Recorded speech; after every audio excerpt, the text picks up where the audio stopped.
Jacksonville Teen Challenge is here, and their motto is putting hope within reach of every addict. It's really their vision statement, what they're trying to accomplish. Samantha White and Reverend Mike White are both here to explain exactly that. Welcome to you both. Thank you. Thanks for having us. Yeah, tell us about Teen Challenge, what it is. Yeah. Okay, well, Teen Challenge is it's a ministry that offers a program geared towards helping people who struggle with life-controlling issues. A lot of times what we see a lot of is drug addiction and hurting people due to alcoholism and stuff like that. And so we offer a program where people would come and stay with us for long-term residential.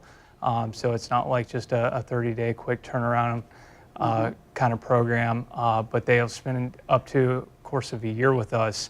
And you know, we really just try to teach them like a new way of living life through Bible-based principles and new character development and things of that nature. Okay, now let's take a look here at some of the pictures, and this is some of the ongoing programs that you have within your ministry and within Jax Teen Challenge International.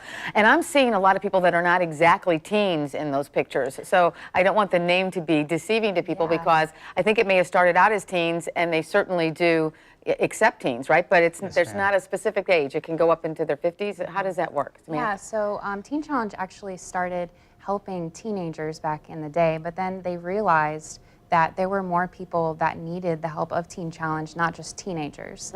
And so that's when adult centers were birthed. And so here in Jacksonville, we have an adult men's facility and an adult women's facility. And really, the ages range from anywhere from 18 as old as 60. We've had a 60-year-old woman at our facility before. Okay. All it is women who are open, you know, to the help that Teen Challenge can offer. Okay, and these would be the pictures of the facility of the Jacksonville Women's Rehab, right? Yes, that's the Women's Center. Okay, and that's one you're talking about, and the ones we were showing earlier are from the Men's Center.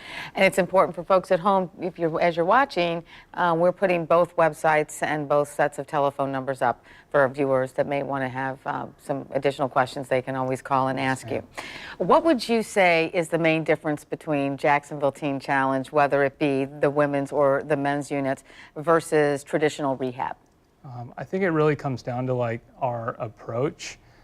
We don't look at treating addiction from just the standpoint of let's treat addiction. We want to get below the surface, and we want to begin looking at and addressing the things that might be going on in someone's life, which kind of catapulted them into that spot where they would turn the drug. So we want to get to like the deeper levels, and along with that, with the approach being different, you know, it's we're very different in the time frame that the program is. And, you know, so we're... As it's longer than most traditional 30-day or 60-day or even 90-day facilities. So you're for a longer term duration. And that's all, like, very intentional. You know, sometimes when an individual is coming off of really hard drugs and stuff like that, their body's not even really getting back to normal till 30, 60 days after the substance abuse has stopped. And that doesn't give us enough time to really work on those issues. And we believe that for long-term success to take place, we need to develop patterns that are happening consistently over time that begin to become like a part of their new life. We want to see like life transformation and new life birthed in individuals. So we work with them longer, and it's not just based on like a time frame. We want to send people back out into the community when we really feel they're ready. I see, okay. And that may have something to do with your fantastic success rate, because they have a great success rate of people going through this program, and then when they come back out and reemerge into the real world again, the working world, they're able to maintain their sobriety, and they're able to maintain being addiction-free, which is a lot to be expected of, and a great success there. Let's talk now about Mike and what led you to this, because this is pretty, you know, I think it's informative, but it's pretty emotional as well, because you yourself were on the other side of this. This is your mugshot, Mike, totally different than the way you look now. Where were you at that place emotionally and in your addiction there? Speak to that. If I could say one word, just hopeless.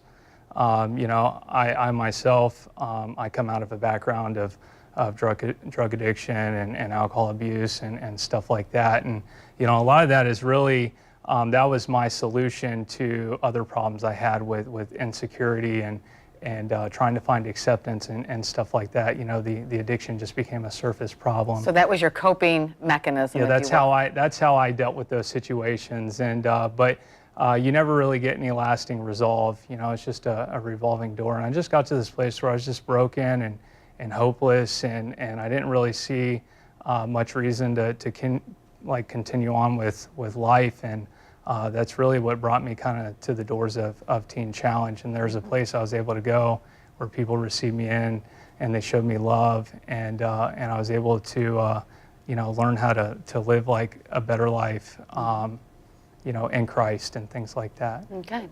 And Samantha, a little bit about you and how you got initially involved with the program. Yeah, well, I really have a heart for people, and for me it's taken me across the world. I've been to Africa, South America, Australia, different parts of the world. And one thing I really learned when I traveled was that we're all people and we all have a deeper need, that needs to be met. And it really brought me back here into my own backyard, realizing that it doesn't matter where you are in the world, we're people, we have hurt, we have pain, and my heart is for those people. And for women who come into our facility, they just have deep hurt and deep pain. Yeah. We see a lot of people that have been abused or, deep wounds in their life, and my heart is for them.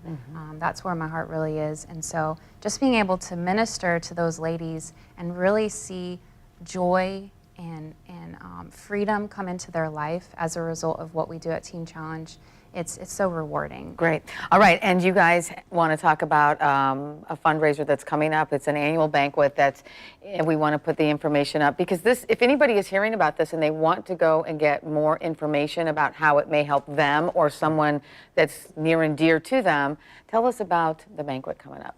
Sure. Well, our annual banquet is coming up this Monday night, and we're actually going to be at the Hyatt Regency, the riverfront downtown in Jacksonville. Okay. And it starts at 7 p.m. It's just a really great opportunity for people to hear more about Teen Challenge and to actually hear testimonials from students and how it's impacted their lives. There'll be a guest speaker. Actually, our COO of the Southeast region of Teen Challenge will be there speaking as well. It's just a really great opportunity for people to hear about what we do. And we're just, we want people to come. Okay, all right. And obviously the phones are already ringing, right? Yeah, there you go. Any final thoughts that you would like? Yeah, and if you like good steak dinner, come out to the banquet. But no, we're just super grateful to be able to be here and just share our heart and what God's doing in the city and through the ministry of Teen Challenge. I love it. All right. Well, listen, thank you both for coming on, and you'll have to come back and let us know how things go, because I think it's great to have this in the community. Absolutely. And for people to know that it's another option for them. It's a little more long-term, as you say, but the success rates are so good. So keep up the great work, guys. Thank you. Thank you, Karen. You bet.